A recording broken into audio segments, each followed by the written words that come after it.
continuar con la ponencia del doctor Alejandro Mercado Villalobos, de la Universidad de Guanajuato, Campus León. ¿Tiene usted presentación? Ah, muy bien. Bueno, el doctor Mercado nos va a hablar sobre la fiesta religiosa en las ciudades de Guanajuato y León en la segunda mitad del siglo XIX. El doctor Mercado es pues, licenciado en Historia por la Universidad Michoacana de San Nicolás Hidalgo y maestro en Ciencias por la Universidad Central de las Villas de Cuba, y tiene un doctorado en la Universidad Michoacana de San Nicolás de Hidalgo. Él se especializa en cultura musical y en historia de la música, y pues esto es una muestra de los estudios que desarrollan en el cuerpo académico de la Universidad de Guanajuato, estudios interdisciplinarios sobre la cultura, que bueno, pues sí son diversos universos culturales. Ahora nos va a hablar desde esta perspectiva de la música, y pues que es parte del patrimonio histórico tangible e intangible que estudian nuestros compañeros de la Universidad de Guanajuato. Muchas gracias.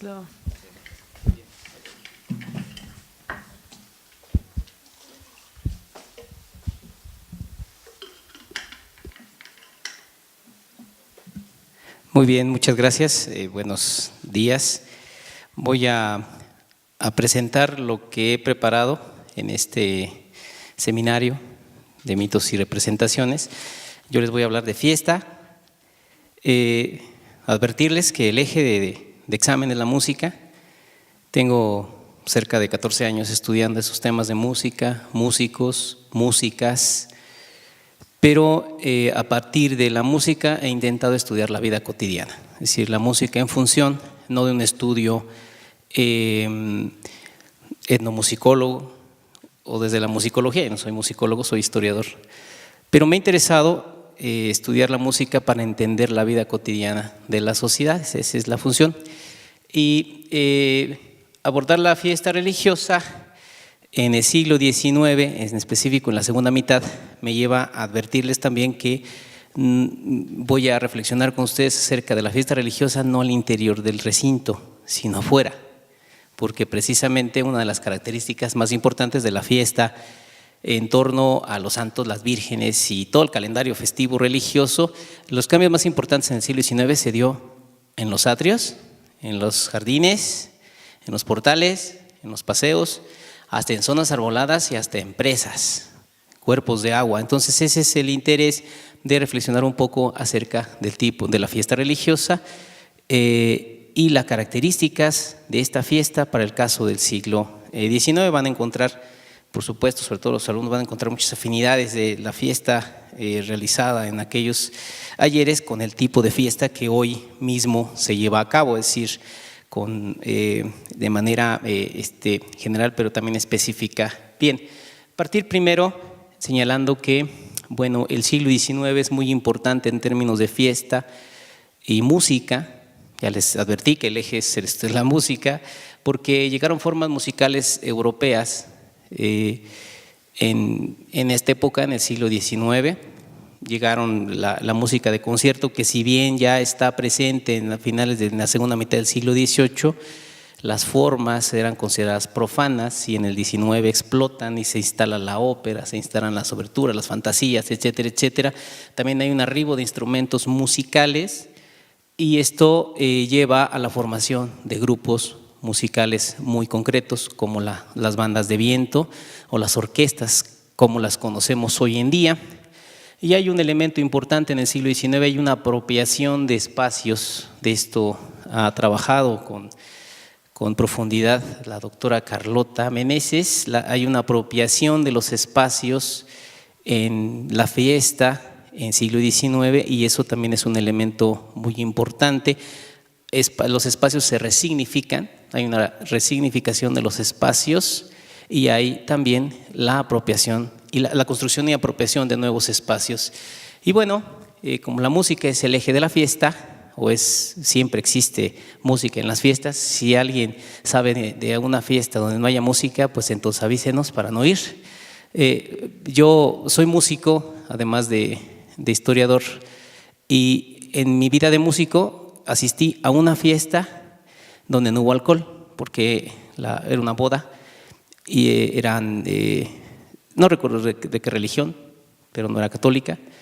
No hubo alcohol, pero hubo música, ¿no? Bailaron cumbias, no vayan a pensar que tocamos cosas extrañas, no tocamos lo que hay, pero vaya, es decir, hasta en una religión donde el alcohol no está permitido y los alimentos también son muy particulares de acuerdo a los cánones de la religión, bueno, pues también hubo música.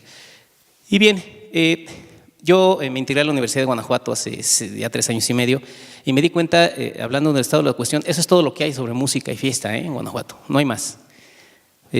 Ya platicábamos con David respecto le decía de la sorpresa que tuve al ver que hay realmente muy pocos trabajos y que bueno, porque nos deja un campo de acción muy amplio para hablar de estas cosas. Y bueno, eso nada más de pasada. Y comentarles que a lo largo de estos años he generado un modelo que me ha servido para publicar un libro. En 2009 publiqué un libro siguiendo este eje que voy a explicar de manera muy breve.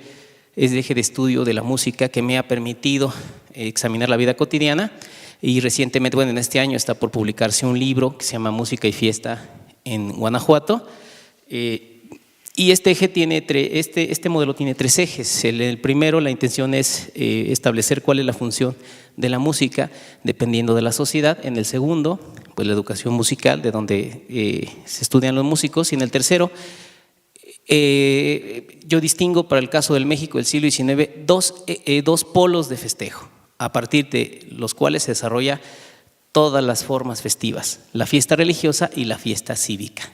A partir de estos 2 polos es que se desarrolla todo lo que pueden ver ustedes ahí. A ver si alcanzan a ver. En torno a la fiesta religiosa y fiesta cívica es que se organizaban conciertos vocales instrumentales, audiciones o serenatas. Es lo mismo, nada más que una audición es al mediodía o en la tarde y la serenata por la noche. Funciones en teatros, ópera, zarzuela, o cuando apareció funciones de cinematógrafo, ya fuera en un teatro o al aire libre, colgaban una sábana y allí proyectaban para los lectores populares. En torno a estos 2 ejes, también, bueno, 2 polos de festejo, también se organizaban tertulias, y aquí podemos decir de tertulias privadas, pero también públicas, desfiles, o para el caso de la fiesta religiosa, paseos con carros alegóricos, ¿sí? Carreras de caballos. En torno a estos 2 polos también se organizaban bailes, ascensión en globos aerostáticos, corridas de toros, tapadas de gallos o funciones de circo. Es decir, este es un panorama que indica un cambio importante con respecto a la época virreinal con relación a la fiesta. Y bueno, hablando de la fiesta religiosa en sí, comentarles que solamente les voy a mencionar un detalle interesante que encontré hurgando en las fuentes del siglo XIX para el caso de Guanajuato.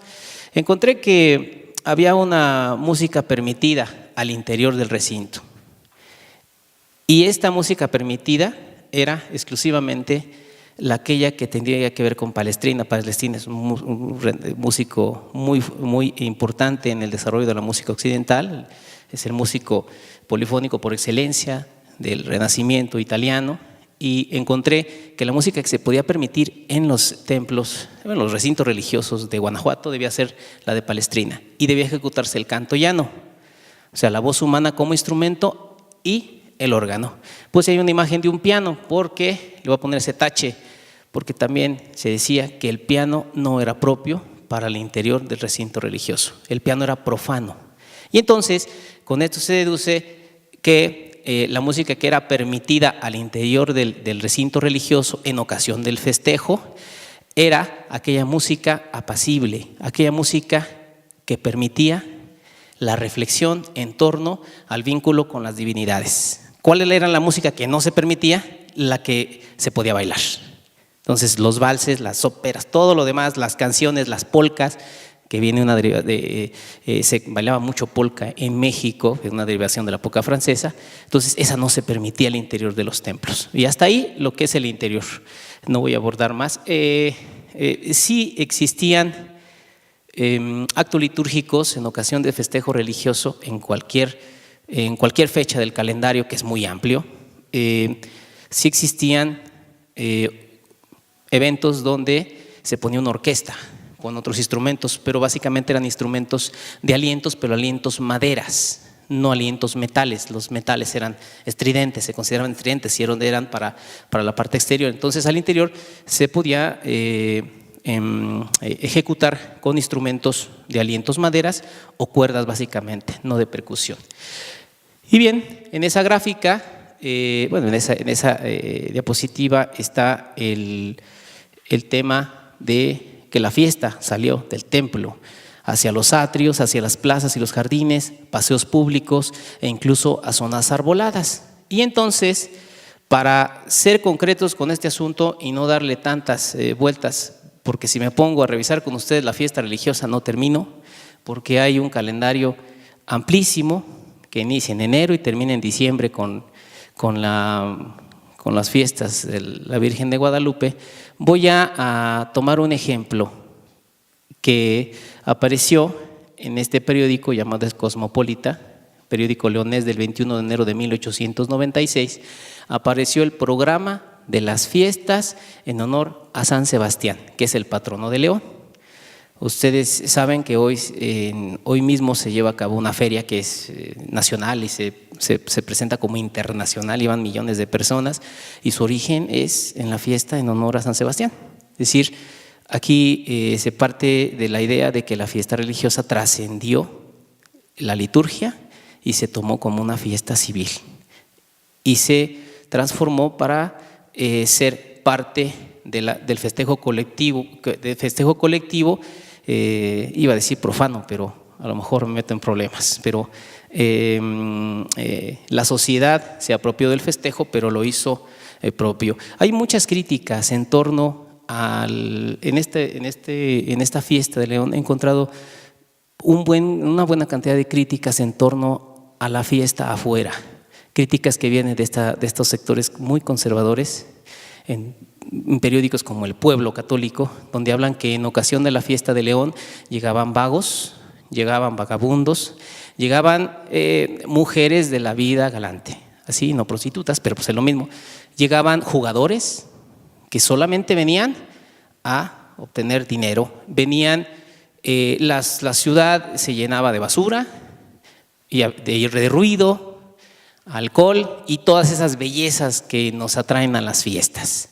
Entonces sí hay una crítica hacia esto, pero bueno, si les parece vamos a revisar este caso concreto que me permite ejemplificar cuál era el festejo fuera del recinto religioso, el festejo católico, el festejo religioso. Es decir, es un pretexto que finalmente se tiene para festejar. Miren, estamos hablando de que se llevaron a cabo fiestas desde el 19 hasta el 27 de enero. Si son 9 días de fiesta, esto muestra en la transformación del festejo, ¿sí? De ser un festejo eminentemente religioso, se convierte en una fiesta que hoy es la Feria de León, y este es un proceso que ha ocurrido en no pocas ciudades. Hasta en mi pueblo donde yo nací, que no pasa de 13,000 habitantes, pues la feria artesanal, gastronómica, cultural, etcétera, etcétera, pues vino de un festejo religioso, por supuesto, el Señor de la Divina Clemencia. Entonces es un proceso muy común, pero vamos a ver un ejemplo. El 19 de enero en el programa está del 8 a 9 de la mañana, hubo músicas en la plaza principal y el Mercado Hidalgo. Subrayé plaza principal, porque para los mexicanos del siglo XIX, sobre todo en la segunda mitad, y en específico en la época de Porfirio Díaz, cuando ya la gente puede salir a pasear sin que hubiese una asonada, un motín, una invasión extranjera, etcétera, etcétera, la plaza principal se convierte en el espacio de reunión social por excelencia. Plaza principal o plaza mayor, para el caso de ciudades como León, que tenía múltiples plazas, o otras ciudades que tienen plazas, distintas plazas, pues hay una que se llama plaza mayor, plaza principal, aunque también se le suele llamar plaza de armas. Sí, esta connotación de plaza de armas tiene que ver con que en los ejercicios militares se hacían muchas veces en las plazas principales. De ahí viene que plaza de armas, porque ahí se presentaban armas, hacían sus ejercicios, o los batallones acantonados en las ciudades, batallones de la República o las milicias cívicas. Y eso es muy común, que las músicas, pero no cualquier tipo de músicas, en la plaza se presentaban las bandas de viento, bandas que se llaman bandas militares. De 4 a 6 en este día se iba a llevar a cabo un paseo en la plaza principal y calzada. Puse ahí calzada porque esta calzada en Guanajuato se construyó precisamente para hacer un paseo, que la gente tuviera un espacio para que pudiera ir a pasear. Es muy común que en los programas cívicos o en los programas religiosos como en este se presente el que convoca a la gente a pasear. En las intervenciones extranjeras o en las guerras de reforma, esto era muy difícil que se diera, es decir, hay una necesidad de la gente pasando la República restaurada y especialmente el época de Don Porfirio para socializar, para reconstituir el ser mexicano. Por la noche de este día hubo una suntuosa iluminación en la Casa Municipal, Plaza Principal, Mercado Hidalgo y portales adyacentes, y subrayé con rojo la Casa Municipal, por una razón muy simple. Si es una fiesta religiosa, ¿qué tiene que ver la gobierno municipal? Bueno, pues es que hay una apropiación del festejo por parte del gobierno local para hacerlo civil, es decir, eso también tiene implicaciones económicas porque pues el Ayuntamiento de León daba permisos para la corrida de toros, daba permisos para organizar una tapa de gallos, y esos permisos tenían que ver con ingresos e impuestos. Entonces, esa es una transformación muy interesante de la fiesta religiosa, pero afuera, en la apropiación que hace la propia sociedad. Y en la noche, serenata por las músicas militares. Lo de la mañana y lo de la noche es común en todos los festejos, y este formato prácticamente es similar al festejo cívico, al festejo patrio. El 20 de enero, a la aurora, salvas, repiques y música. Si es una fiesta religiosa, pues ¿por qué tienen que haber salvas de artillería y repiques? Esto era más propio, lo he encontrado en la fiesta, por ejemplo, del 16 de septiembre. Sin embargo, nos habla pues que hay un festejo, hay que anunciar que se va a ir a hacer fiesta y bueno, hay que ir desde temprano. De 9 a 11 permanecerán las músicas ejecutando las mejores piezas de su repertorio en la plaza y mercado. Es decir, la música es el centro del festejo. La gente escucha música y de inmediato sabe que se va a divertir. A las 4, paseo de carros con la participación de gremios de artesanos y alumnos de escuelas, adorno de calles. En este caso, en este programa hubo 3 paseos con carros alegóricos.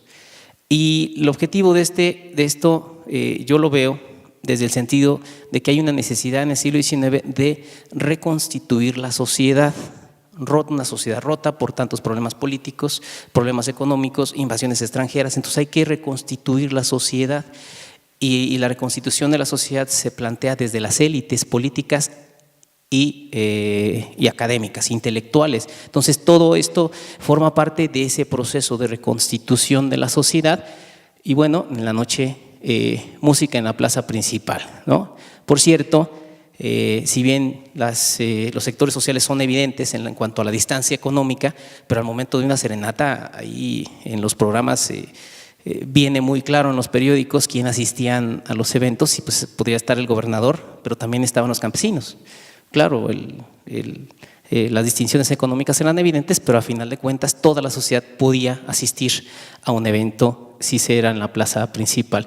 21 de enero, música en la mañana, paseo en la plaza principal y parque, subrayo paseo porque hay una necesidad, como les digo, veo una necesidad en la gente en socializar. Algo que no había habido la oportunidad de hacerlo en el siglo XIX. Y en la noche, pues música en serenata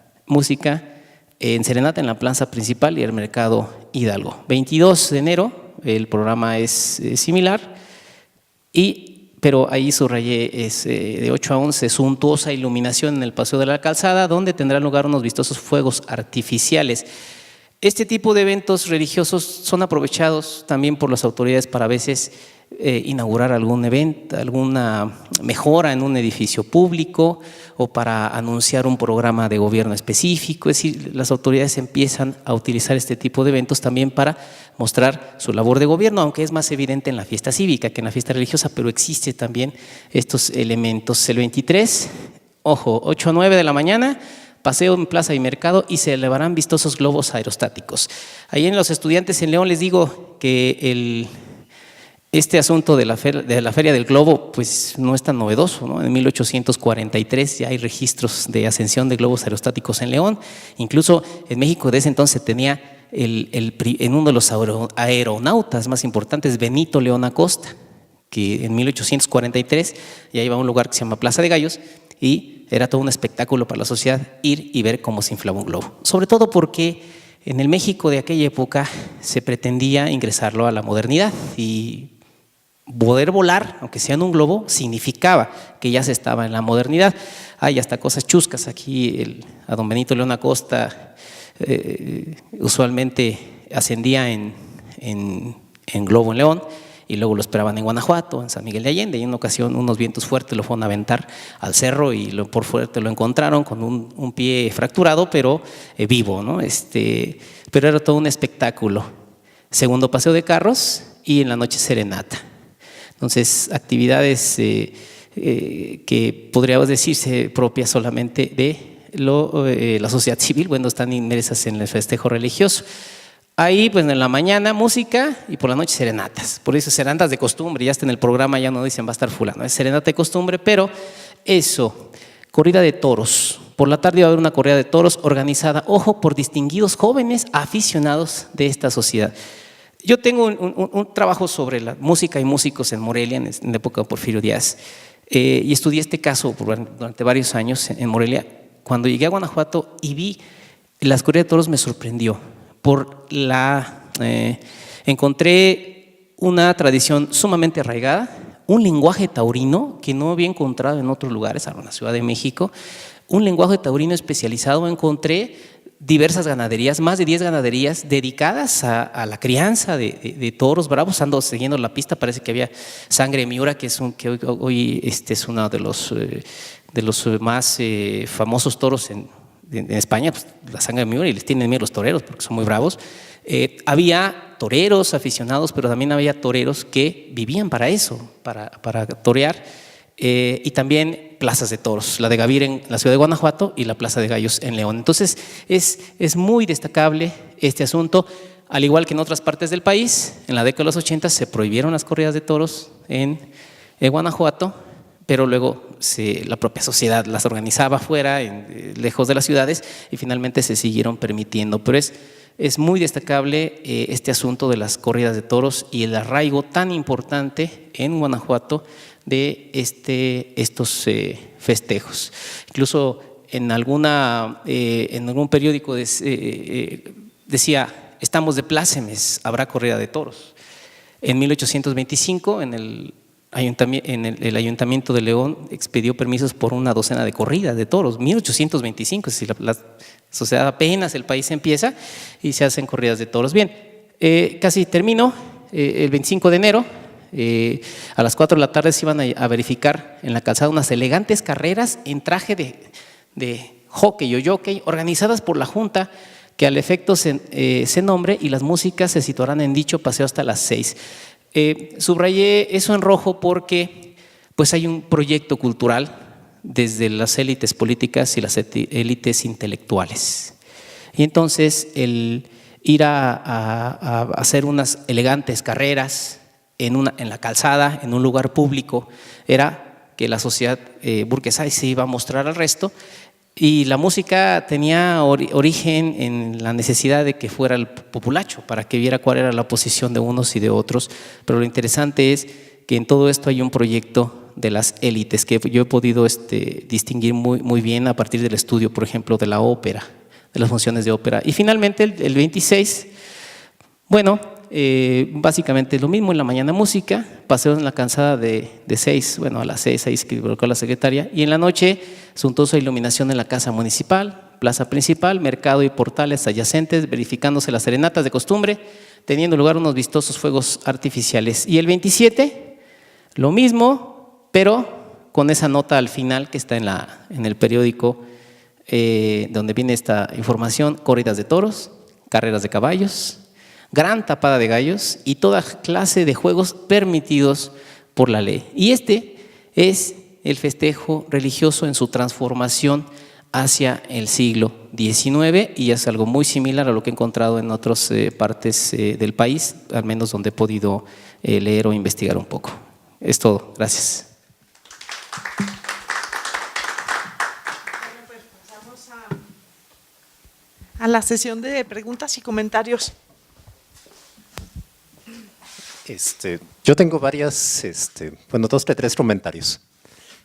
Uno, considerando que nuestro proyecto es de mitos y representaciones, yo me preguntaba hasta qué punto no podría ser un poquito más explícito el uso, por ejemplo, del concepto de representación, que ya, por ejemplo, que Rosina, por ejemplo, citaba de manera directa en su trabajo. Y uno diría que,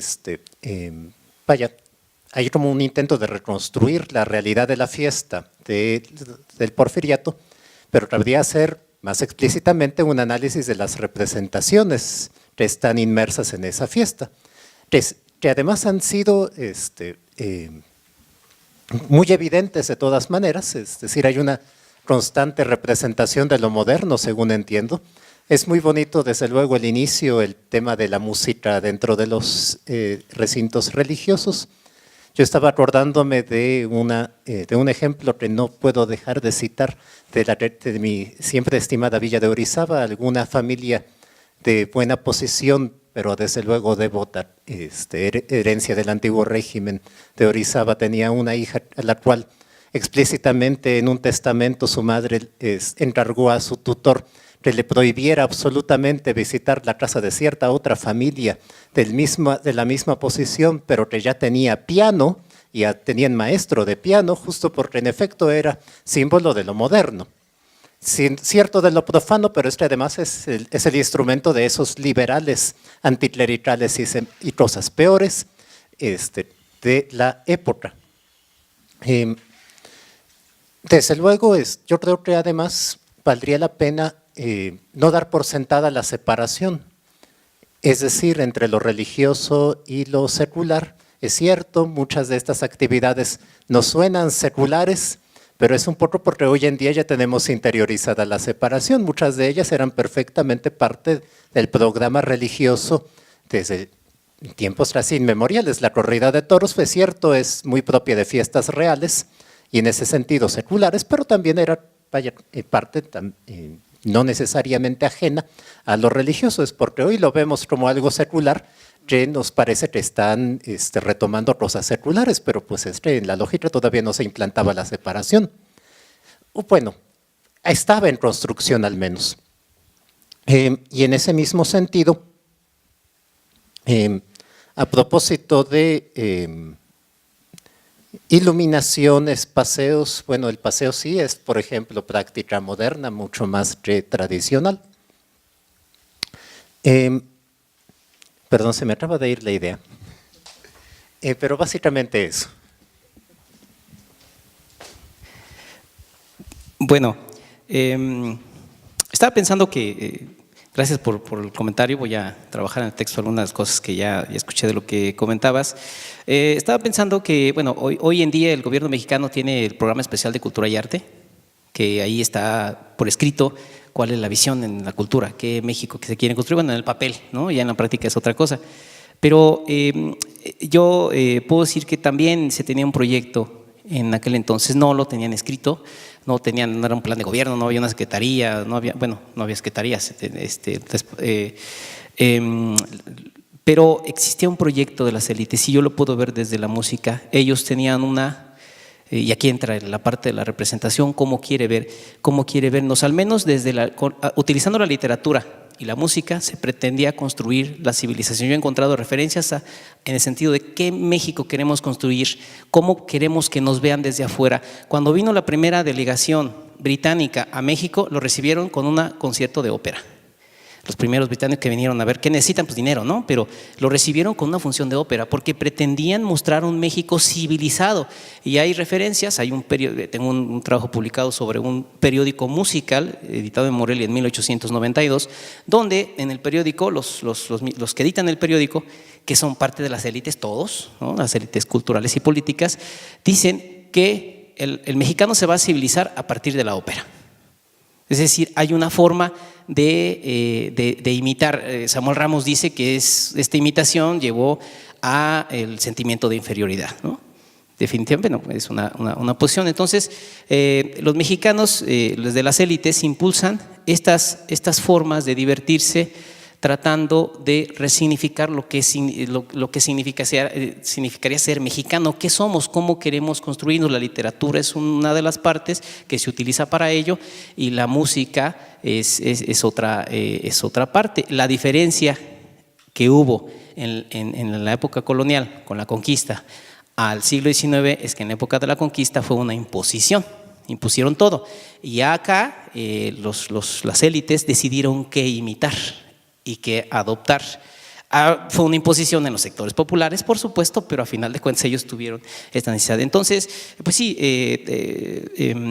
hay un proceso, la representación en este caso tiene que ver con la forma en que los mexicanos pretenden mirarse y mirarse hacia el exterior. Hay algo muy, ya los mexicanos, el gobierno mexicano participa en estos primeros congresos, ferias internacionales, mandando parte de las expresiones culturales. Y sí, la secularización ya iniciaba. Cuando los famosos Te-Deums se obligaba a la iglesia en los problemas entre liberales y conservadores, se llegó a obligar a los curas en Morelia. Tengo un registro de que el repique de campanas después de la Guerra de Reforma se obligó, en catedral se obligó a punta de carabina a que se repicara el 16 de septiembre, es decir, ya existe los inicios, pero sí no estaba, esta separación la vemos más desde ahora, pero ya iniciaba entonces. Sí, bueno, eso es lo que podría decir. Yo tengo una pregunta y un comentario. Ahora que mencionó lo de la corrida de toros, bueno, aquí en Lagos, que tiene mucha relación con León, en la fiesta de Santa Catarina se organizaban corridas de toros en la plaza principal, y bueno, también aquí en Lagos había muchos grupos musicales que se formaban, y encontré en periódicos de la segunda mitad del siglo XIX que les llamaban murgas. Yo quiero preguntarle, sí, eran las murgas, así decían, como dicen ahora en el Uruguay o en Argentina, les decían murgas y tocaban así en las esquinas de las calles. Y le quiero preguntar si en León no ha encontrado eso, esa denominación. No, allá no lo he encontrado esta palabra, pero dice, los músicos se tocaban así en las esquinas, en las fiestas. Bueno, ahora sí, ahora le llaman perreadas. En Sinaloa, perreada, sí, es que el músico va a perrear. O sea, los grupos de los mariachis o las bandas van a la fiesta sin contrato y a la gente que anda tomando le dice, a ver, ¿a cuánto la pieza, no? Y es decir, a perrear el dinero, así le llaman en Sinaloa, y en algunos, también Michoacán, Tierra Caliente, así le llaman. Pues aquí eran murgas y Azuela lo Okay. en algunas de sus obras y en los periódicos. Las perreadas que yo recuerdo en Jalapa era cuando se les hacían los desfiles a los que acababan de entrar a la universidad, principalmente de arquitectura, y les hacían pasar y pedir dinero a la gente. Eso eran las perreadas. Bueno, yo escuchándote sobre cómo las élites le impusieron al pueblo estas prácticas, yo me estaba acordando un poco de ¿cómo se llama?, de Ginsburg, que habla de la circularidad cultural, y él hasta cierto punto cuánto las élites imponen. O sea, cuando uno dice le impuso, parte de una idea de un pueblo pues como que muy, ¿cómo se dice?, así parado, no quieto, que no pasivo, que recibe pasivamente lo que se les impone.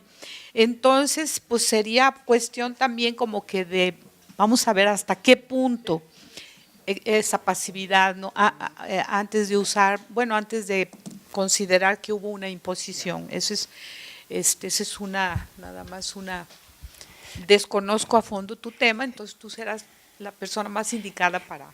Pues quién sabe, pero yo lo que puedo decir es que yo ya revisé, ya leí toda la prensa del siglo XIX en León y conozco toda la prensa también del siglo XIX de Michoacán.